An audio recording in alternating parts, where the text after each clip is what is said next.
नमस्कार मित्रों, मैं हूँ रवि और आज हम शुरुआत करने जा रहे हैं कि हमारी कथा नंबर 2। मैंने पहला वीडियो अभी कथा नंबर 1 का अपलोड कर दिया है और ये आप डिस्क्लेमर पढ़ लेना। और ये कथा नंबर 2 होने वाली है कि मार्केट को कैसे समझते हैं। और संडे को हम यूजुअली ऐसी बात करेंगे कि कैसे बड़ा पैसा बन सकता है मार्केट से और कैसे अच्छे से इन्वेस्टिंग आप कर सकते हो। तो अगर मैं आपको बताऊं कि आज हम क्या बात करने वाले हैं, तो हमने अगले वीडियो में आज स्टॉक मार्केट का एनालिसिस किया था कि इंडियन मार्केट कैसा रहा, यूएस मार्केट कैसा रहा। उससे आप समझ गए होंगे कि आपको मार्केट कैसे एनालिसिस करते हैं। लेकिन हम पहले 15 मिनट ऐसे कुछ बात करते हैं कि मार्केट कैसे काम करता है। तो अगले वीडियो में मैंने बताया था कि इलेक्शन का क्या इफ़ेक्ट होगा, और उसी से जुड़ा हम कुछ बात करते हैं कि सब लोग ऐसे बोल रहे हैं कि इस बार है ना, चुनाव बहुत ही इंटरेस्टिंग होने वाला है, शाम तक इसका रिज़ल्ट नहीं आएगा, ऐसी बातें करते हैं। तो मैं आपको ये बता देता हूँ कि सुबह को रिज़ल्ट आ जाए, 12 बजे रिज़ल्ट आ जाए, या 2 बजे को आए या शाम को आए, लेकिन कौन सी सरकार आने वाली है ये तय है। जिस तरह से आप देख सकते हो कि अभी माहौल कैसा चल रहा है देश में। जो अगली सरकार ने जो काम किया है, मुझे लगता है मोदी गवर्नमेंट फिर से चुन के आ सकती है, ऐसा सबका माहौल है। लेकिन अभी कौन आने वाला है नहीं आने वाला है वो तो 4 जून को ही पता चलेगा। लेकिन उसके बारे में ज़्यादा सोच के आप इन्वेस्टिंग ना करो, या फिर आप वेट करो। कुछ लोग ऐसा बोलते हैं कि सर हम वेट करें, 4 जून का रिज़ल्ट आ जाए, उसके बाद हम डिसाइड करते हैं कि ट्रेड लेना चाहिए या इन्वेस्टिंग करना चाहिए। तो ये सही बात होती है यार। कोई भी अगर मैं आपको बोल दूँ नहीं नहीं इन्वेस्टिंग अभी से कर देना चाहिए, तो मैं गलत भी हो सकता हूँ। लेकिन चांसेस जो मेरे एक्सपीरियंस से मुझे लगता है कि अभी मेरे पास पैसे होते तो मैं अभी इन्वेस्टिंग करना पसंद करता, क्योंकि अभी सब कुछ दुनिया में ठीक चल रहा है। सब कुछ परफेक्ट तो नहीं हो सकता है। कई जगह पे वॉर चल रहा है, कई जगह पे आ, आ, आपने देखा होगा कि इन्फ्लेशन का प्रॉब्लम चल रहा है। ये सब तो चलता रहेगा, लेकिन कहने की बात ये होती है कि अभी इन्वेस्टिंग करना चाहिए। तो देखो, कुछ फंड मैनेजर ऐसे होते हैं ना कि वो क्या बोलेंगे, ठीक है अभी तुम आधा पैसा अभी लगाओ, फिर 4 जून के बाद आधा पैसा लगाना। हाँ, तो वो तो सबसे सेफ इन्वेस्टिंग स्ट्रेटेजी वही होगी। अगर मैं आपको बोलूँ अभी इन्वेस्टिंग ही मत करो, आप ऐसा करो, जब तक यूएस इंटरेस्ट रेट कट नहीं करता तब तक इन्वेस्टिंग मत करो। 1 साल बाद, 2 साल बाद जब कोई रेट कट आए उसके बाद स्टार्ट करो। तो यार, कौन ऐसा है जो मार्केट को प्रिडिक्ट कर सकता है। अभी पिछले 2 साल से हम बोल रहे हैं कि इंटरेस्ट रेट कट होगा तो मार्केट ऊपर जाएगा, लेकिन आप देखोगे कि पिछले 1 साल का मैं आपको मार्केट दिखाऊं, तो ये देखो, ये वीकली चार्ट है, और यहाँ से हम देखें तो देखो, एक एक साल मतलब 2024 मार्च से, यहाँ से देख लेते हैं अप्रैल, ओके, तो यहाँ से तो अभी 58,000 से यहाँ पे आ गया। तो अगर मैं ऐसा बोलता और अगर ऐसा सोचता कि इंटरेस्ट रेट कट होगा तभी मैं इन्वेस्ट करूँगा, तो ये तो मैंने मोमेंट मिस कर दिया। देखो, मार्केट में तब तक इन्वेस्टेड रहना चाहिए जब तक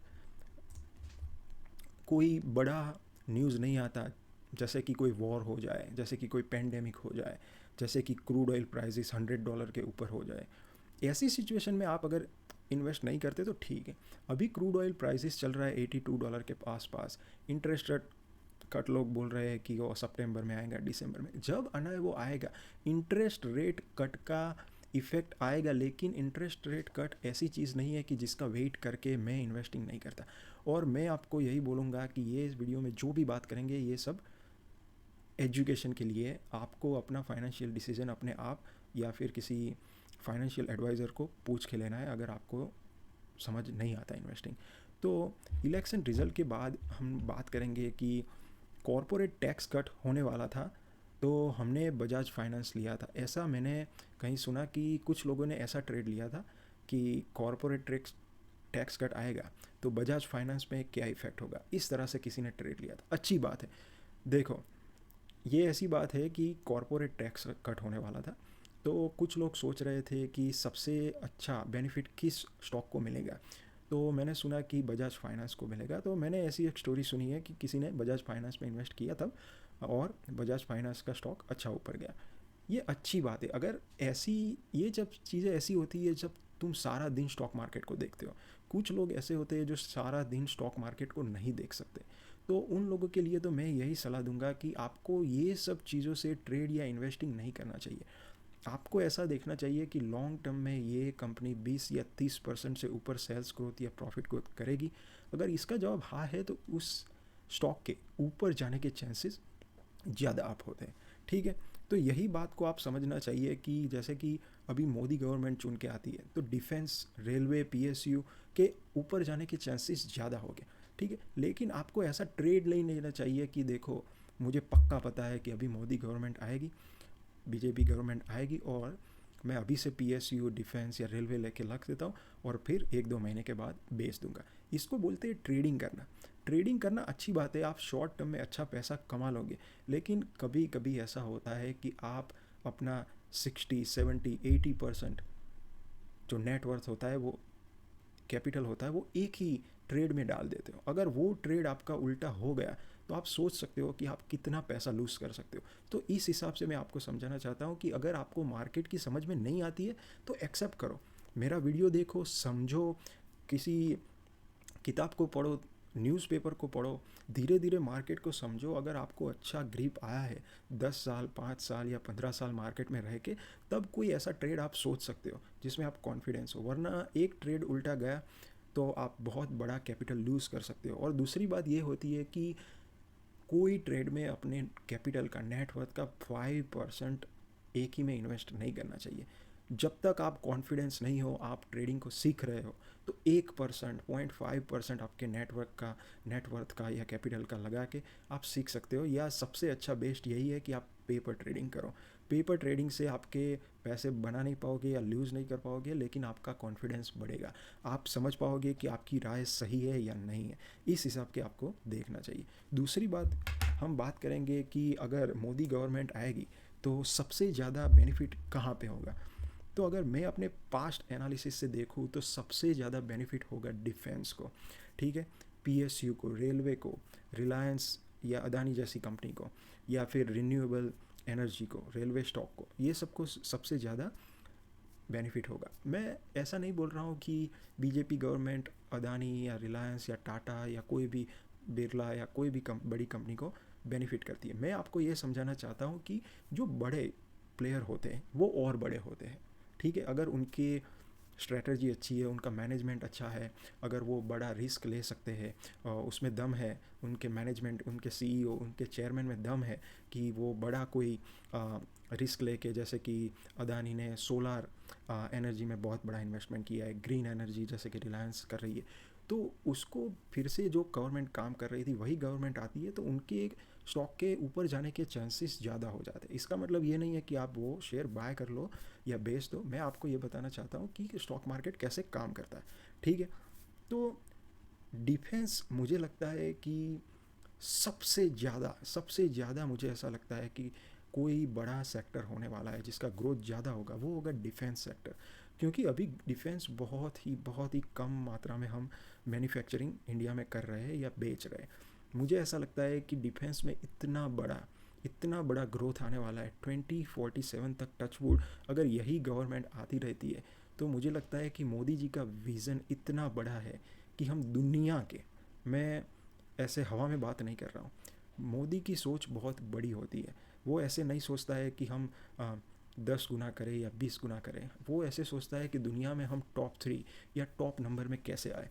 तो वो सोच रहा होगा, मोदी जी सोच रहे होंगे कि हम डिफेंस सेक्टर में सबसे बड़े प्लेयर कैसे बने। तो आप सोच सकते हो कि डिफेंस कहाँ जाने वाला है, बहुत बड़ी रैली आने वाली है, ऐसा मुझे लगता है। ठीक है, दूसरा आएगा रेलवे सेक्टर में। देखो अभी जो हमारा रेल नेटवर्क है उसका ग्रोथ लास्ट 10 ईयर्स में बहुत अच्छा हुआ है। रेलवे स्टॉक भी 2020 के बाद बहुत अच्छे परफॉर्म किया है। लेकिन मेरा ये मानना है कि अभी ये तो सब स्टार्टिंग पॉइंट है। ठीक है, अभी जो हमारा इंडिया देश इतना बड़ा है, इतनी सारी पब्लिक है, उन सब के लिए अच्छी रेलवे बिठानी है। तो आप सोच सकते हो कि रेलवे सेक्टर कितना बड़ा होने वाला है। इसकी वजह से आप कोई ट्रेड मत लेना, मैं आपको समझाना चाहता हूँ कि ओवरऑल स्टॉक मार्केट में कहाँ ज़्यादा पैसे बनने वाले हैं, आपको अपने फाइनेंशियल एडवाइज़र से पूछना है। ठीक है, तो ये आप, मैंने बताया रिन्यूएबल एनर्जी, दुनिया जैसे कि टेस्ला का स्टॉक कैसे ऊपर गया। पहले सब लोग सोचते थे कि ओ टेस्ला इलेक्ट्रॉनिक व्हीकल नहीं चलेगा, ये वो प्रॉब्लम है, लंबी बैटरी नहीं चलती, ये सब। पर कहना ये चाहता हूँ कि टेस्ला का स्टॉक क्यों ऊपर चला गया। सिंपल सी बात होती है यार। देखो, उन्होंने गाड़ियाँ तो अच्छी बनाई है, लेकिन आपको ये सोचना पड़ेगा कि उनका स्टॉक ऊपर जाने का मेन रीज़न है उनका सेल्स वॉल्यूम बढ़ा है, उनका प्रॉफिट ग्रोथ बढ़ा है। जब कोई कंपनी 30-40% से ग्रोथ करती है तो उसका स्टॉक प्राइस ऊपर जाता है। बाकी सब फैक्टर भी इफ़ेक्ट करते हैं, जैसे कि पी रेशियो होता है, प्राइस टू बुक रेशियो, वो सब तो होता ही है, लेकिन सबसे इम्पोर्टेंट होता है सेल्स और प्रॉफिट ग्रोथ। ठीक है, अगर टेस्ला का स्टॉक ऊपर जाने का वजह ये था कि उसका सेल्स ग्रोथ, प्रॉफिट ग्रोथ बढ़ रहा था। क्यों बढ़ रहा था? सिंपल सी बात है कि सब लोग ज़्यादा इलेक्ट्रॉनिक व्हीकल बाय कर रहे थे। क्यों बाय कर रहे थे? पहले वो तो आवाज़ नहीं करते, दूसरा पेट्रोल की कंपैरिजन में वो चीप होते हैं, और जो टेस्ला का लुक बनाया है, जो इंटीरियर दिया है, और जो दूसरे जो अगले डैशबोर्ड पे जो फ्रंट स्क्रीन दिया है टेस्ला ने, वो बहुत ही कमाल का है। वो सब फीचर्स कोई और कार में नहीं मिलते थे, तो उसका रीज़न था टेस्ला स्टॉक ऊपर गया। फिर बहुत ऊपर जाने के बाद वो रुक गया, क्योंकि जब सेल्स ग्रोथ थोड़ा सा भी घटता है तो लोग इन्वेस्टिंग करना बंद नहीं करते, लेकिन कम हो जाता है। इसकी वजह से टेस्ला स्टॉक ऊपर जाने का थोड़ा कम कर दिया। अगर मैं आपको बताऊं कि अभी टेस्ला स्टॉक कैसे परफॉर्म किया, तो यहाँ पे देखते हैं टेस्ला। चलो, तो देखो, यहाँ से 2020-19 के बाद टेस्ला स्टॉक ऊपर जाने का स्टार्ट किया। 2001 साल में बहुत ज़्यादा ऊपर चला गया। कितना? 24 से 415। सोच लो, जिसने इन्वेस्ट किया होगा कितना पैसा कमाया होगा। फिर उन्होंने उसको डंप किया। तो देखो, जब बहुत ऊपर जाने के बाद इतना ही ग्रोथ मेंटेन नहीं रहता ना, तब ये स्टॉक नीचे आ जाता है। तो इसका पहला रीज़न ये होता है। या फिर ऐसा होता है किसी स्टॉक का पी रेशियो बहुत हो जाता है, जैसे कि 70-80 के ऊपर चला जाता है, तब स्टॉक नीचे आ जाता है। उस तरह से आपको इन्वेस्टिंग समझना चाहिए, उस तरह से आपको इन्वेस्टिंग करना चाहिए। आपको बुक पढ़ना चाहिए, अपने फाइनेंशियल एडवाइज़र को मिलना चाहिए। लेकिन मेरे हिसाब से मुझे स्टॉक मार्केट इन्वेस्टिंग बहुत ही अच्छा लगता है। ठीक है, क्योंकि मुझे उसकी पकड़ है। अगर आप मेरा वीडियो देखोगे तो आपको धीरे धीरे समझ में आएगा कि स्टॉक इन्वेस्टिंग या स्टॉक मार्केट कैसे काम करता है। लेकिन कोई भी पर्सनल एडवाइस मेरे वीडियो से मत लेना, अपने फाइनेंशियल एडवाइज़र से मिलना और उससे बात करना। और अगर आपको ये वीडियो अच्छा लगे तो लाइक करें, शेयर करें, सब्सक्राइब करें। और दूसरी बात ये बोलना चाहता हूँ कि अगर आपको मेरा पोर्टफोलियो देखना हो या फिर मेरा म्यूचुअल फंड का पोर्टफोलियो देखना हो, तो मैंने कमेंट में एक लिंक दिया हुआ है, मेरे बायो में, मेरे प्रोफाइल में लिंक दिया हुआ है। उसमें जाके आप मेरा पोर्टफोलियो देख सकते हो। उससे क्या होगा कि आपको समझ में आएगा कि मैं कैसे एनालिसिस करता हूँ। ये सब स्टॉक को देख के आपको बाय करना है नहीं करना है, वो ऐसी एडवाइस मैं नहीं दे सकता। लेकिन आपको अपने फाइनेंशियल एडवाइज़र को दिखाना है। अगर आपको समझ में आता है तो आपको खुद एनालिसिस करना है और उस तरह से इन्वेस्टिंग करना सीखना चाहिए। तो लाइक, शेयर और सब्सक्राइब करना मत भूलिएगा। और मेरा नाम है रवि, और ये है कथा नंबर 2। ठीक है, अभी मैं नेक्स्ट 2 मिनट और बात करूँगा कि आ, कुछ ऐसा सुनने में आया है कि डिफेंस सेक्टर का एक्सपेंडिचर जो हमारी गवर्नमेंट स्पेंड करती है, वो 2030 तक 37% तक बढ़ने वाला है। 37 मतलब आप सोचो अभी कितना हम स्पेंड करते हैं, उसका 37% बढ़ेगा। देखो, मैं तो ऐसे सोचता हूँ ये 37% नहीं बढ़ेगा, 50% बढ़ेगा, क्योंकि हमारा जीडीपी ग्रोथ भी होगा, और जीडीपी ग्रोथ का जीएसटी कलेक्शन भी आएगा, टैक्स कलेक्शन आएगा, और हमारी गवर्नमेंट और पैसा डिफेंस में इन्वेस्ट करेगी। क्योंकि जितना ज़्यादा इन्वेस्टमेंट डिफेंस में होगा, उतनी हमारी कंट्री सेफ बनेगी। दूसरे लोग हमको डराएंगे नहीं, तो हम लोग शांति से जी पाएंगे। शांति से जी पाने का मतलब होगा लोग ज़्यादा पैसा खर्च करेंगे, और फॉरेन का भी इन्वेस्टमेंट आएगा। जब कोई कंट्री सेफ होती है तो बाहर का इन्वेस्टमेंट भी बहुत आता है। तो मुझे लगता है कि चलो सोच लो, अच्छा है 50%, अगर सोचते हैं कि 50% हमारा एक्सपेंडिचर डिफेंस में बढ़ता है, तो उसका मतलब ये होगा कि डिफेंस का ग्रोथ कितना अच्छा होगा। जो भी डिफेंस की स्टॉक लिस्टेड कंपनियां हैं, उसके ऊपर जाने के चांसेस ज़्यादा हो जाएंगे। तो मैं आपको ये बताना चाहता हूँ कि ऊपर आपको उस तरह से इन्वेस्टमेंट नहीं करना चाहिए कि जैसे कि कोई भी मैंने बोला डिफेंस स्टॉक्स ऊपर जाने वाला है तो कोई भी डिफेंस स्टॉक ले लिया। लेकिन कहने का मतलब ये है कि डिफेंस के स्टॉक्स हो गए, अगर वो फंडामेंटली गुड है और अगर आप उसमें इन्वेस्ट करते हो, तो वो ज़्यादा बढ़ेंगे, तो उसमें सबसे ज़्यादा प्रॉफिट आएगा। और सेफ्टी ऑफ मार्जिन जिसको बोलते हैं, सेफ्टी ऑफ मार्जिन कैसे हो जाएगा, जैसे कि डिफेंस का सेक्टर पूरा अच्छा ग्रोथ करेगा, सबसे अच्छा ग्रोथ करता है, तो सबसे ज़्यादा डिफेंस स्टॉक को फ़ायदा होगा। तो में डिफेंस स्टॉक के लो जाने के चांसेस कम हो जाते हैं, उसको बोलते हैं सेफ्टी ऑफ मार्जिन, ठीक है।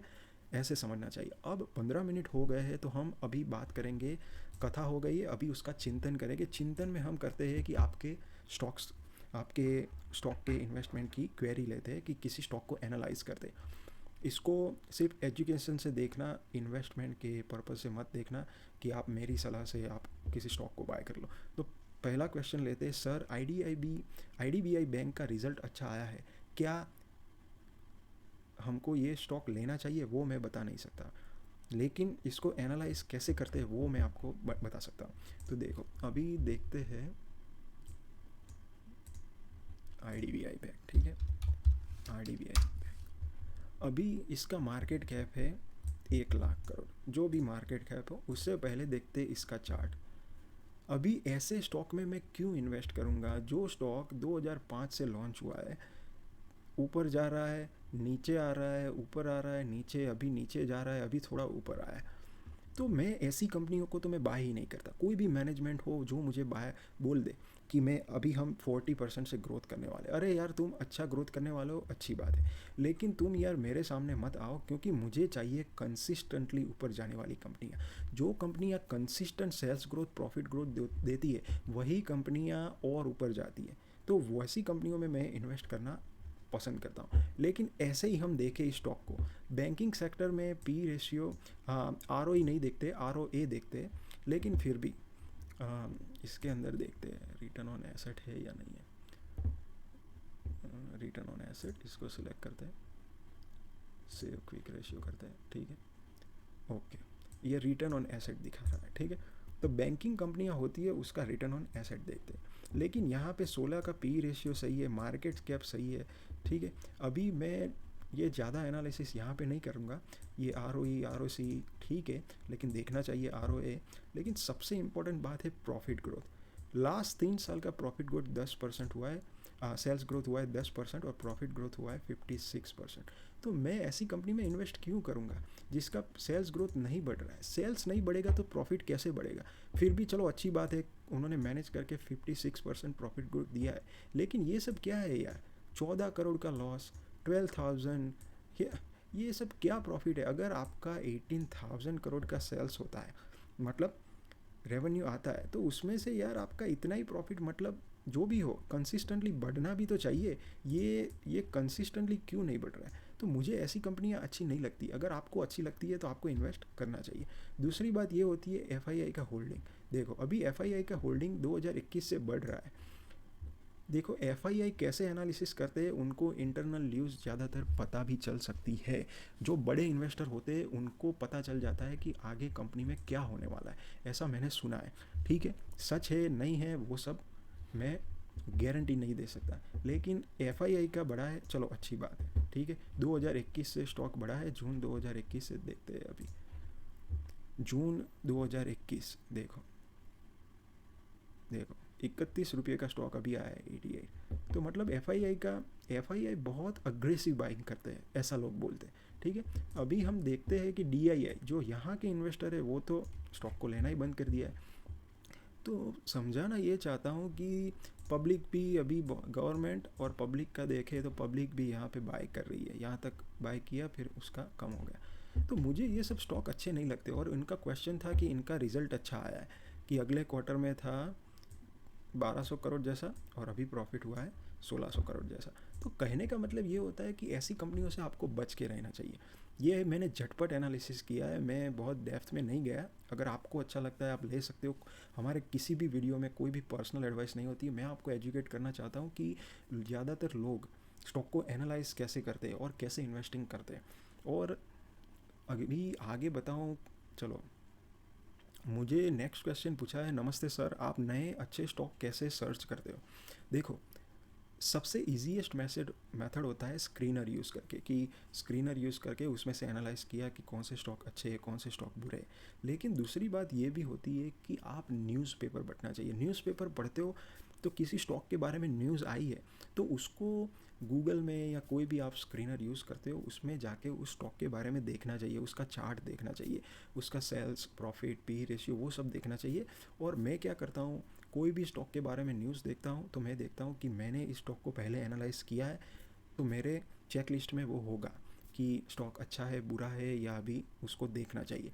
या फिर दूसरा ऐसा करना चाहिए कि अगर मैंने एनालाइज़ नहीं किया है तो मैं उसको एनालाइज़ करके अपने 3 वॉच लिस्ट रखे हैं मैंने, कि अच्छे बुरे स्टॉक, और जिसको बाय नहीं करना है या सेल नहीं करना है उसको सिर्फ देखना है फ्यूचर के लिए, कि फ्यूचर में ऐसा ही कंसिस्टेंट परफॉर्मेंस रहा या अच्छा रहा तो हम उसको इन्वेस्ट करने के बारे में सोच सकते हैं। उस तरह से मैं स्टॉक को देखता हूँ।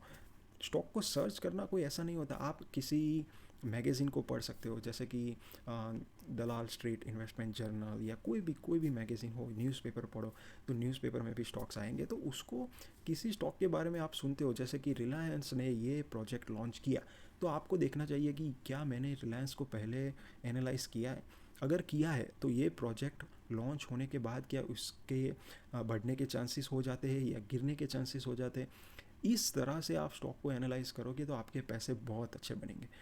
ठीक है, अभी नेक्स्ट क्वेश्चन लेते हैं, सर ग्लैक्सोस्मिथ के लाइन फार्मास्यूटिकल का झटपट एनालिसिस करो। तो लास्ट 15 मिनट में हम यही करते हैं कि आपको कोई पर्सनल एडवाइस नहीं देते, लेकिन आपको हम सिखाते हैं कि स्टॉक को एनालाइज कैसे करते हैं, मुझे कौन से स्टॉक अच्छे लगते हैं। तो ये फार्मास्यूटिकल कंपनी है, चलो इसके बारे में ज़्यादा डीप जाने की ज़रूरत नहीं है, लेकिन आपको मैं समझाना ये चाहता हूँ कि पहले किसी भी स्टॉक का मार्केट कैप देखो, उससे पहले देखा है उसका चार्ट।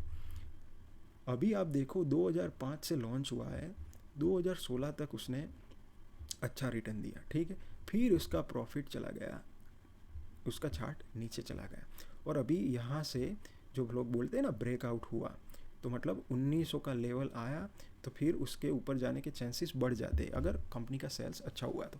लेकिन मैं ऐसे स्टॉक में इन्वेस्ट नहीं करता और मुझे ऐसे स्टॉक अच्छे नहीं लगते। मैं इसमें करूँगा नहीं करूँगा मैं ऐसे नहीं बोल रहा हूँ, मैं आपको ये समझाना चाहता हूँ कि ऐसे स्टॉक मुझे अच्छे नहीं लगते, क्योंकि जो कंसिस्टेंटली, अगर आप मुझे यहाँ पे पूछते तो मैं यहाँ पे आपको बोलता कि मुझे ये स्टॉक अच्छा लगता है क्योंकि उसने कंसिस्टेंटली परफॉर्मेंस दिया है। लेकिन अगर इसको मैं यहाँ पे बाय करता और अगर उसका प्रॉफिट नहीं बढ़ रहा है, उसका रेवेन्यू नहीं बढ़ता है, तो मैं वहीं से उसको बेच देता। एनालाइज ऐसे करते हैं, पहले तो कंसिस्टेंट ग्रोथ होना चाहिए और उसके बाद उसका सेल्स या प्रॉफिट ग्रोथ या सब कुछ जो फंडामेंटल एनालिसिस बोलते हैं जिसको, वो भी ऊपर जाना चाहिए। तो मुझे ये स्टॉक पहली नज़र में पसंद नहीं आया है, तो झटपट एनालिसिस हमारी यहीं पे ख़त्म हो जाती है। लेकिन हम आगे जाए कि इसका पी रेशियो है 57, थोड़ा सा ज़्यादा है। देखो बाय करना नहीं करना वो सब आप अपने हिसाब से देखना, लेकिन मुझे ये स्टॉक, ऐसे स्टॉक पसंद नहीं आते। प्राइस टू बुक बहुत ही ज़्यादा है, पी रेशियो जो 1 से नीचे होना चाहिए, जिसको बोलते हैं फेयर वैल्यू से कम है, मतलब सस्ता मिल रहा है, लेकिन अभी ये 5.66 दिखा रहा है, तो मतलब वो भी ज़्यादा है। अगर हम आगे उसका देखें तो मैं देखता हूँ प्रॉफिट ग्रोथ, ये लास्ट 3 साल में 6% से इसका प्रॉफिट ग्रोथ बढ़ा है। अभी मैं इसको कैसे पसंद करूँ, तुम सोच। ये सेल्स ग्रोथ 6% से बढ़ा है और प्रॉफिट ग्रोथ 30। मुझे 20 या 30% से ज़्यादा जो प्रॉफिट ग्रोथ ना दिखा रही हो वैसी कंपनियां पसंद कम आती है। तो मैं इसको, और आप देख सकते हो कि FII 1.61 से अभी इसका इन्वेस्टमेंट बढ़ा है, तो FII को लगता होगा, DII को कम हुआ है, ठीक है, और पब्लिक थोड़ा सा शेयर होल्डिंग बढ़ा है। लेकिन कहना ये चाहता हूँ कि देखो FII इन्वेस्ट कर रहे हैं तो अच्छी बात है कि कंपनी ग्रोथ कर सकती है, लेकिन कहने का मतलब ये है कि आप मुझे 6% वाला सेल्स ग्रोथ दोगे तो उसके ऐसे स्टॉक में ऊपर जाने के चांसेस कैसे ज़्यादा हो सकते हैं। FII को शायद किसी ने बता दिया हो, मैं ऐसा नहीं बोलता हूँ कि सबको ऐसे पता होता है, लेकिन कभी कभी ऐसा होता है कि FII को, DII को, जो बड़े इंस्टीट्यूशनल इन्वेस्टर होते हैं उनको पहले से पता चल जाता है कि आगे मार्केट में इस कंपनी का ग्रोथ कैसा रहेगा।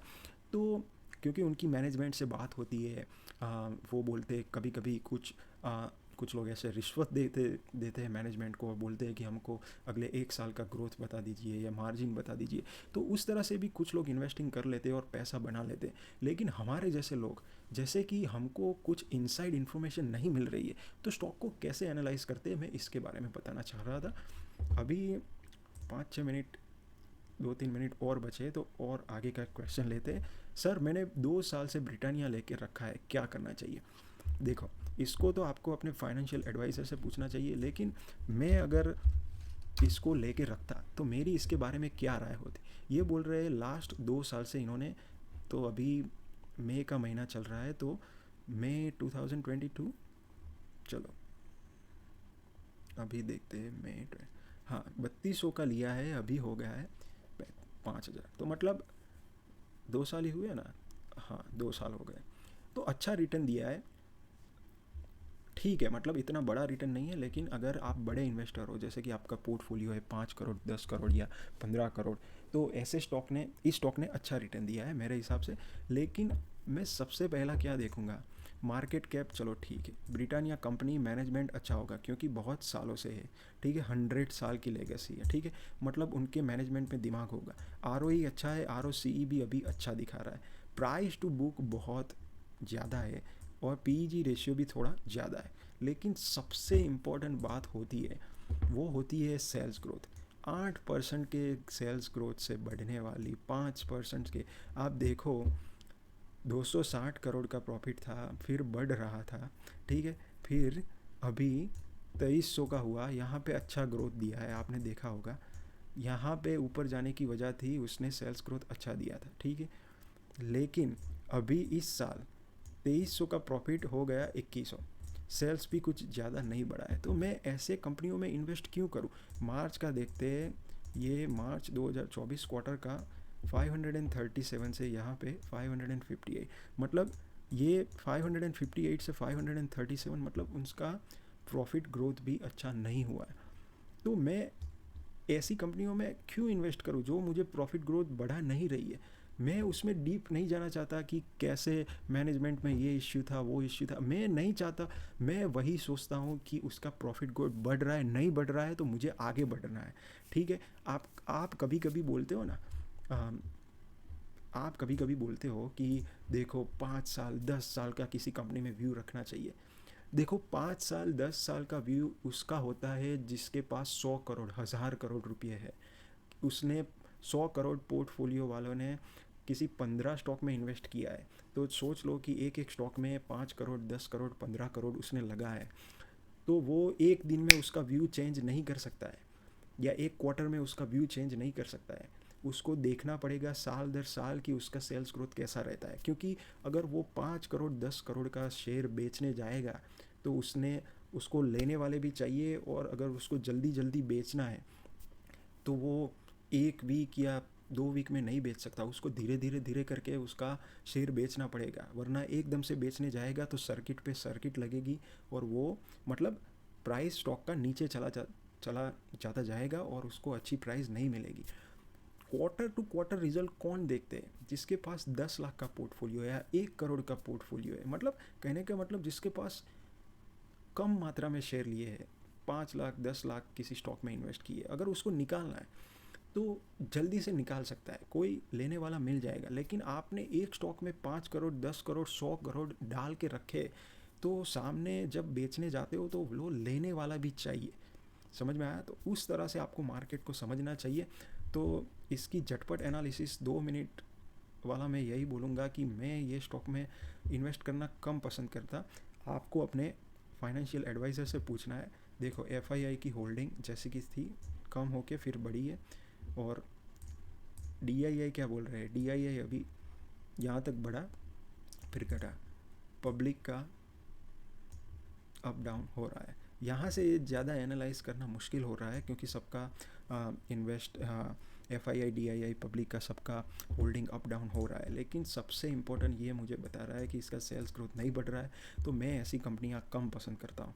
देखो अगले साल इसका या अगले क्वार्टर में बहुत अच्छा रिजल्ट आ जाए, लेकिन आपको पता है अच्छा ही आने वाला है, क्या आपके पास इनसाइड इन्फॉर्मेशन है या आपके पास कोई ऐसी न्यूज़ है जिससे आपको पता है कि इसका सेल्स ग्रोथ अगले क्वार्टर में या अगले साल अच्छा ही आने वाला है? अगर आपको पता है कि 20, 30, 40% से ये सेल्स ग्रोथ, प्रॉफिट ग्रोथ बढ़ने वाला है, तो आप इन्वेस्ट कर सकते हो, या तो फिर इसके स्टॉक के ऊपर जाने के चांसेस बढ़ जाएंगे। लेकिन अगर आपको पता नहीं है, कोई इनसाइड इन्फॉर्मेशन ज़्यादातर रिटेल इन्वेस्टर के पास नहीं होती है, तो आपको आगे बढ़ना चाहिए। अगर आपके पास 15-20 स्टॉक का पोर्टफोलियो है, तो आपको उसको चर्न करते रहना चाहिए कि चलो, ब्रिटानिया ने मुझे इतना रिटर्न दिया है, लेकिन अब उसने सेल्स ग्रोथ, प्रॉफिट ग्रोथ कम कर दिया है, तो फिर उसको मैं बेच के किसी और स्टॉक में पैसे इन्वेस्ट करता हूँ, जो स्टॉक मुझे लगता है कि पिछले 3-5 साल से अच्छा सेल्स ग्रोथ, प्रॉफिट ग्रोथ कर रहा है, और आगे भी मुझे लगता है कि ये एक ऐसा कंसिस्टेंट करता रहेगा।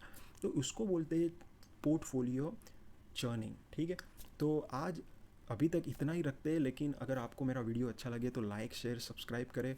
और मैं आपको यह भी बोलना चाहता हूँ कि आप मेरा पोर्टफोलियो देखना चाहते हो, या फिर मैं कैसे स्टॉक, मेरे पसंदीदा स्टॉक कैसे, मुझे कौन से स्टॉक अच्छे लगते हैं, या मुझे कौन से म्यूचुअल फंड अच्छे लगते हैं, वो देखने के लिए मेरी कमेंट देखना यूट्यूब के वीडियो में, या फिर मेरे बायो में जाके, मेरे प्रोफाइल में जाके मैंने लिंक दिया है, तो वहाँ जाके तुम देख सकते हो, और आप समझ सकते हो कि कौन से स्टॉक अच्छे होते हैं, बुरे होते हैं, अच्छे ही होते हैं, वैसे ही मैंने रखे। लेकिन आपको अपने फाइनेंशियल एडवाइज़र को जाके मिलना है, उसको दिखाना है। अगर आपको इन्वेस्टिंग करना आता है तो आपको खुद डिसीजन लेना है।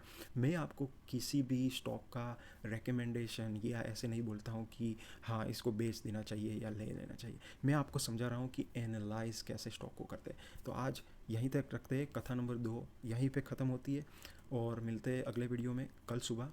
तब तक नमस्कार, टेक केयर।